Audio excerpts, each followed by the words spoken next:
written your script. You may have even shot your movie. Now comes the hardest part. What do you call it?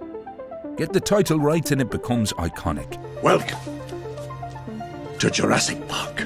Get it wrong and a great movie might disappear. Dr. Grant's not mission compatible.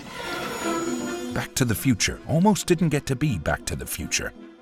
The head of Universal, Sid Sheinberg, wanted to call it Spaceman from Pluto. Whoa, this is heavy. It's the same movie, but would it have had the same legacy with that original title? Titles are vital because they function in multiple ways. They are a creative decision, a marketing decision, and even a legal decision. Get all three considerations headed in the right direction, and you might just have a perfect title on your hands. So, let's talk about how to title your movie. Before you worry about what to call your movie, let's take a second to consider what a title is actually for. Whatever you're considering, run it through 3 questions. 1. Does it make someone want to know more? 2. Does it signal the genre and the tone? 3. Will they remember it tomorrow? Hit all 3 and you're in great shape. Most titles land 1 or 2, and that's fine. You just need to know which one you're leaning on. Curiosity is first. A good title opens a small door in the mind. Take Disclosure Day, Spielberg's film.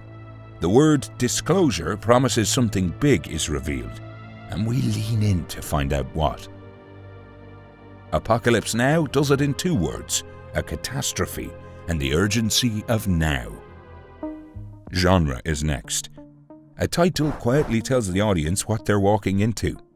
The Texas Chainsaw Massacre clearly doesn't suggest a romantic comedy, but When Harry Met Sally probably is. Once Upon a Time in the West announces an epic and a genre in the same breath. Spirited Away signals the childlike hush of the film before you've seen a frame. And then there's memorability, maybe the one that matters most, because nobody buys a ticket to a movie they can't name. The surest route is short and unique. Jaws, Inception, Parasite. 1 word each, and not a word you'd use for anything else. But filmmakers have a whole toolkit of strategies for hitting these marks. The first strategy is narrow down the type of title that best fits your film. Character names can hit hard, if the name is singular. Rocky, Donnie Darko, Erin Brockovich. These titles promise a character-centered film. No matter the world or circumstances around them, there is a singular individual at its core.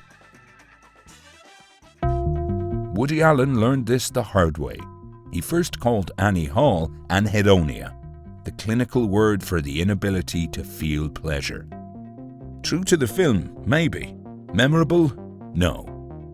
In the end, a character's name did the job that the $10 word couldn't. The location title, Casablanca, Chinatown, Manchester by the Sea, when the place is meaning. Casablanca isn't set in that city by accident.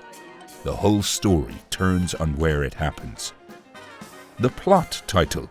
I have had it with these monkey-fighting snakes on this Monday to Friday plane. Titles like Snakes on a Plane and The 40-Year-Old Virgin are pure curiosity engineering. These are more rare, but they give us a lot of information in a compact package. Character, plot, genre. You've half watched the trailer in your mind already. Must be some kind of hot tub time machine. And the poetic or thematic title. There Will Be Blood, Days of Heaven, Do the Right Thing.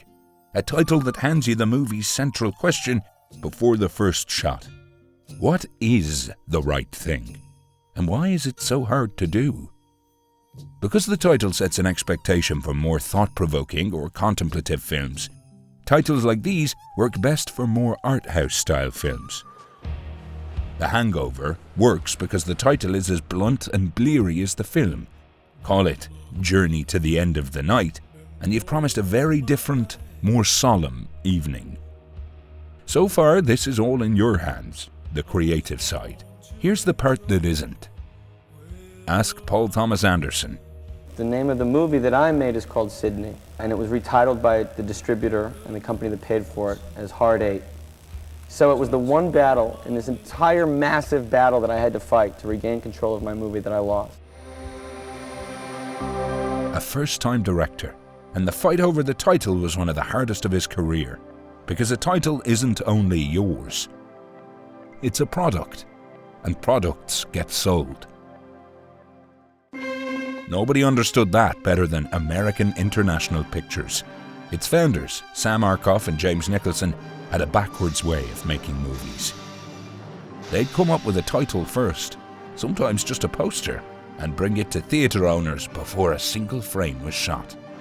If the title got a reaction, they'd go make the movie to match. Think about what that means. The title wasn't describing a film. The title was the film, the product being sold.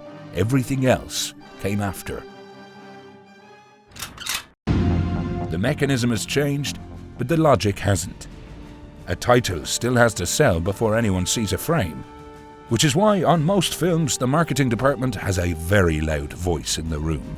Sometimes a title can't do the job alone. Take Nope. On its own, the word could mean anything in any genre. Nope. Pair it with the poster, and suddenly Nope is the only sane reaction to whatever's up there. And we're intrigued. Or Smile, a single friendly word that could head a rom-com. So the campaign went the other way, planting people in the backgrounds of real events, smiling in a way that made your skin crawl. The title never changed. The marketing taught you how to read it. And there's one pressure that barely existed 20 years ago. Search. It feels a little cynical to think about SEO while you're naming your art. But if you're a first-timer trying to be found, it matters. Everything Everywhere All at Once is nearly impossible to confuse with anything else. A title like Her, beautiful, but good luck standing out in a search box. Her? Say you've cracked it. You've got the title. Then you look it up, and someone already made a movie with that exact name. You son of a bitch. Good news, mostly. Movie titles generally can't be copyrighted. 2 films can share a name. There are 2 movies called Crash. There are, at last count, 34 films called Broken. Now the caveats. The Motion Picture Association runs a title registration bureau where member studios can reserve titles and settle disputes among themselves, so conflicts can flare even without copyright. And franchise names are often trademarked as umbrella brands, so Star Wars is off the table, no matter how clever the idea. There's also plain common sense.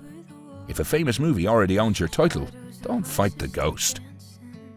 Writing about extraterrestrials? Don't call it Alien, or E.T. for that matter. One last wrinkle. A movie doesn't always keep a single name. Cross a border and the title can change, usually when a literal translation loses its meaning or lands wrong. Bonnie and Clyde was reportedly retitled for European audiences who hadn't grown up on the legend the way Americans had. Those calls usually come down to local distributors, though now and then the filmmaker gets a say. Here's the thing to hold on to. A title isn't the last thing you slap on a finished film. It's the first promise you make to an audience that hasn't met your movie yet. That's why it's worth fighting over, and why Anderson fought. Get started on your next project with Studio Binder's pre-production software, and make something worthy of that perfect title. Until next time, happy titling. What, we some kind of Suicide Squad? Back to the Future! The Bride of Frankenstein. Full Metal Jacket. Beetlejuice. Forrest Gump. Ghostbusters. The Breakfast Club. Don't